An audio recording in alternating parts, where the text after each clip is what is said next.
안녕하세요. 여러분의 성공과 부를 응원하는 넥스트 빌리어네어입니다. 여러분은 투자라고 하면 무엇이 가장 먼저 떠오르시나요? 아마 대부분은 주식일 겁니다. 테슬라, 애플, 엔비디아 같은 성장주, 혹은 S&P 500 ETF 같은 우량 지수, 반대로 부동산을 떠올리는 분도 있겠죠. 그런데 의외로 부자들이 꼭 챙기는 자산 중에 많은 사람들이 간과하는 게 있습니다. 바로 채권입니다. 채권은 이름만 들어도 따분하다는 느낌을 주지만 사실 억만장자들의 자산 설계에서 채권은 결코 빠지지 않는 중요한 축입니다.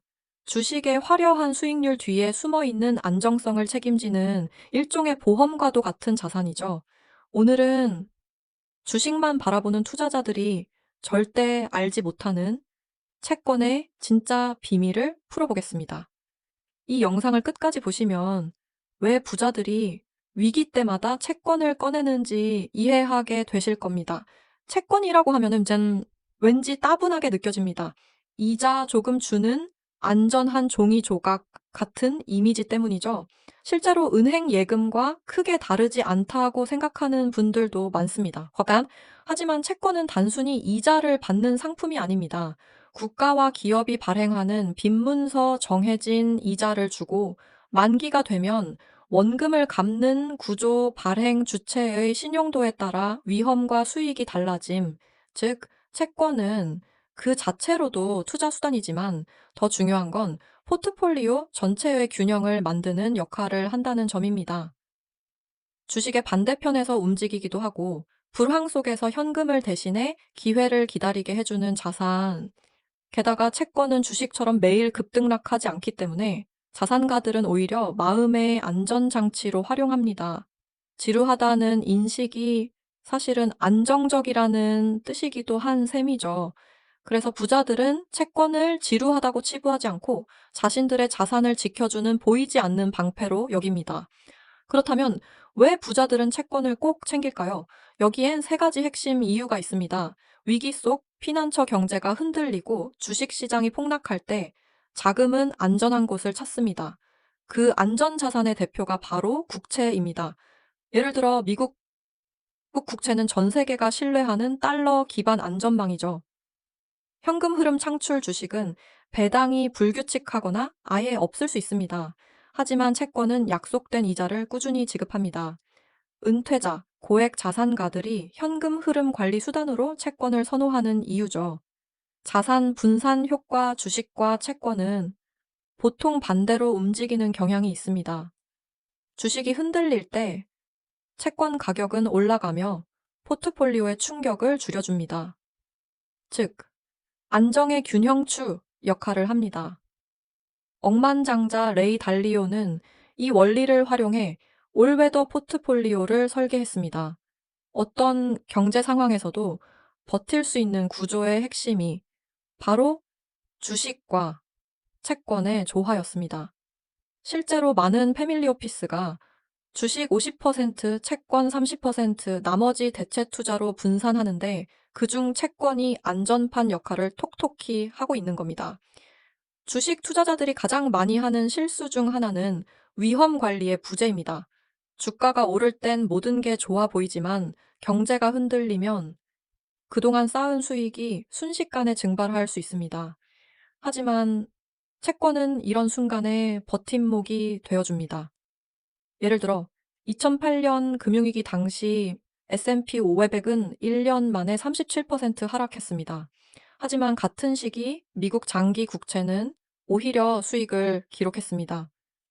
만약 투자자가 주식만 보유했다면 큰 손실을 피하기 어려웠겠지만 채권을 함께 보유했다면 전체 포트폴리오의 충격은 훨씬 줄어들었을 겁니다. 즉, 주식만 보는 사람들은 채권이 주는 방패를 놓치고 있다는 겁니다. 특히 개인 투자자들은 흔히 주식이 최고 수익률이라는 말에 매달리지만 부자들은 주식만으로는 결코 부를 지킬 수 없다는 걸 잘 알고 있습니다. 그래서 그들은 늘 채권이라는 보험을 들고 있는 셈이죠. 채권이 단순히 방어적 자산이라고만 생각한다면 오해입니다. 부자들은 채권을 통해서도 충분히 돈을 법니다. 금리와 채권 가격의 역관계 금리가 떨어지면 채권 가격은 올라갑니다. 즉, 경기 침체로 금리가 인하될 때 채권에 투자한 사람은 큰 시세 차익을 거둘 수 있습니다. 장기 국채의 레버리지 효과 주식처럼 단기 급등은 없지만 장기 금리 하락기에 장기 국채는 놀라운 수익률을 보여줍니다. 채권 ETF 개인 투자자도 접근하기 쉬운 채권 ETF를 통해 안정성과 수익을 동시에 추구할 수 있습니다. 이처럼 채권은 단순히 지루한 자산이 아니라 경제 흐름을 읽을 줄 아는 사람에게는 돈을 버는 또 다른 무기가 됩니다. 실제로 2020년 코로나 위기 당시 금리 인하 국면에서 장기 국채 ETF TLT는 단기간에 20% 이상 급등하기도 했습니다. 부자들은 이 타이밍을 놓치지 않고 수익을 챙겼죠. 최근 금리는 고점에서 점차 낮아지는 추세지만 불과 얼마 전까지만 해도 고금리 충격이 있었습니다. 이 시기 채권은 외면받았지만 아이러니하게도 바로 그때 발행된 채권들이 지금 가장 매력적인 자산이 됩니다. 고금리 국면에서 발행된 채권은 이미 높은 이자를 약속합니다. 금리가 인하되기 시작하면 기존 고금리 채권의 가치는 올라갑니다. 따라서 금리 흐름을 잘 읽는다면 채권은 단순 방어를 넘어 공격적인 수익 수단이 됩니다. 부자들이 이 원리를 놓칠 리 없습니다. 그들은 위기 때 채권을 싸게 사두고 금리가 다시 낮아지면 자본 차익까지 챙깁니다. 일반 투자자들이 채권은 지루하다며 무시할 때 부자들은 이미 채권으로 두 마리 토끼를 잡고 있는 셈입니다. 그렇다면 우리는 어떻게 채권을 활용해야 할까요? 국채 ETF로 시작해보세요. 미국 장기 국채 ETF TLT 혹은 단기 국채 ETF SHY로 접근 가능합니다. 복잡한 개별 채권 매수보다 간단하고 유동성도 좋습니다. 현금 흐름을 관리해보세요. 배당 ETF와 함께 일정 비중을 채권에 두면 매달 꾸준한 현금 흐름 확보가 가능합니다. 특히 은퇴 준비나 안정적인 수익이 필요한 투자자에게 유리합니다. 분산 투자 전체 자산의 2047%를 채권에 두는 전략은 경제 위기 때 큰 힘을 발휘합니다. 단기 장기, 국내 해외로 분산하면 리스크가 더 줄어듭니다. 결국 핵심은 채권을 별개의 투자 수단으로 보는 것이 아니라 포트폴리오의 핵심 기둥으로 바라보는 겁니다. 부자들이 하는 방식 그대로 따라갈 필요는 없지만 적어도 주식만 바라보는 위험한 습관에서 벗어나는 것. 그것이 개인 투자자가 당장 실천할 수 있는 첫걸음입니다. 주식만 바라보는 사람들은 종종 큰 수익을 내기도 하지만 동시에 큰 리스크를 짊어집니다. 반대로 부자들은 결코 한쪽에만 베팅하지 않습니다.